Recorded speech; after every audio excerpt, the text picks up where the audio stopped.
I want people to watch these videos to feel happy, to feel joy, to want to become better people.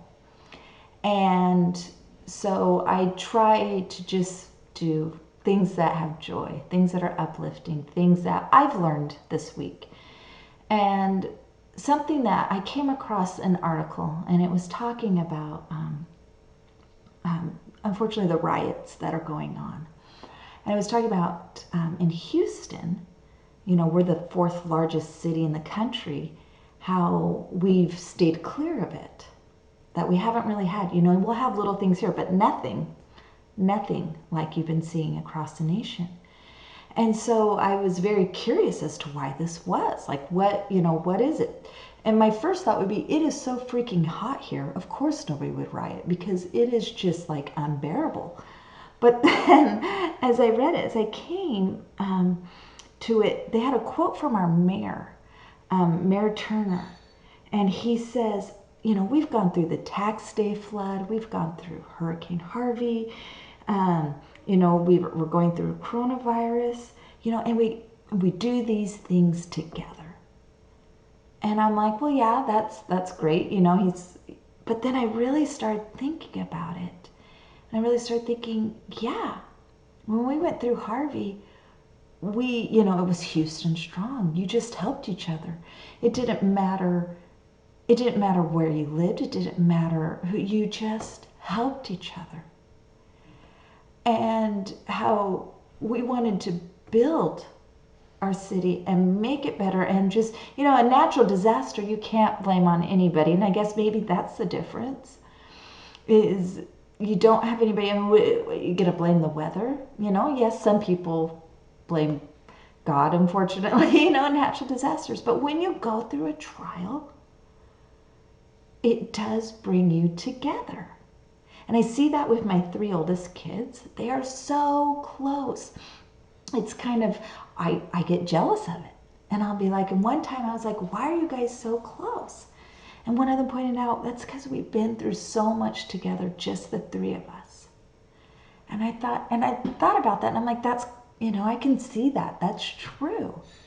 And I think about, how close I am with my brother, and how for a long time it was, kind of him and I, it was just, how we became close. And it's through, through trials, through hard times that you come close. And a lot of times we think that life is just meant to be easy. Life is just meant to be sit back and, life's the beach, and sit on the beach. But unfortunately,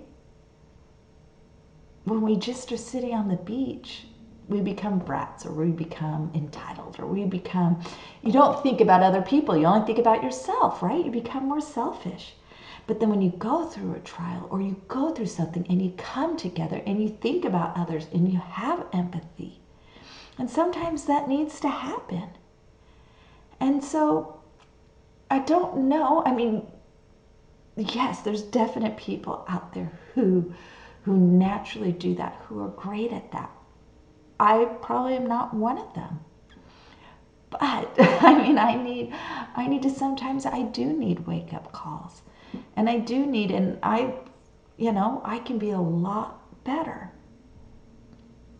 But, think about, love one another as I have loved you. As silly as it sounds, but when you know that you're dependent on Christ, and that all the blessings you have are from Him, not only do you want to share those, but you want others to have it too. And it's more of a message of love than a message of hate and anger. And so I guess that's, you can either be humbled, you can be compelled to be humble, or you can choose to be humble. And so if we can choose to just help and love one another, and to not be angry, or as a friend of mine said the other day, pangry. He's like, they feel pain, and so it just makes them so angry. They have this pangry. And so if we could just somehow either take that pain and not have anger, but to have empathy and understanding. You know, you can always, it says you can catch, is it you can catch more bees with honey, or I can't remember the phrase, or you can, you know, than you can with vinegar. And so being angry, being mad, fighting, that doesn't help. And being open and listening. And to, you know, to have love and not hate. That's kind of a goal for this week, to look out and do that. And I hope you all have an absolutely wonderful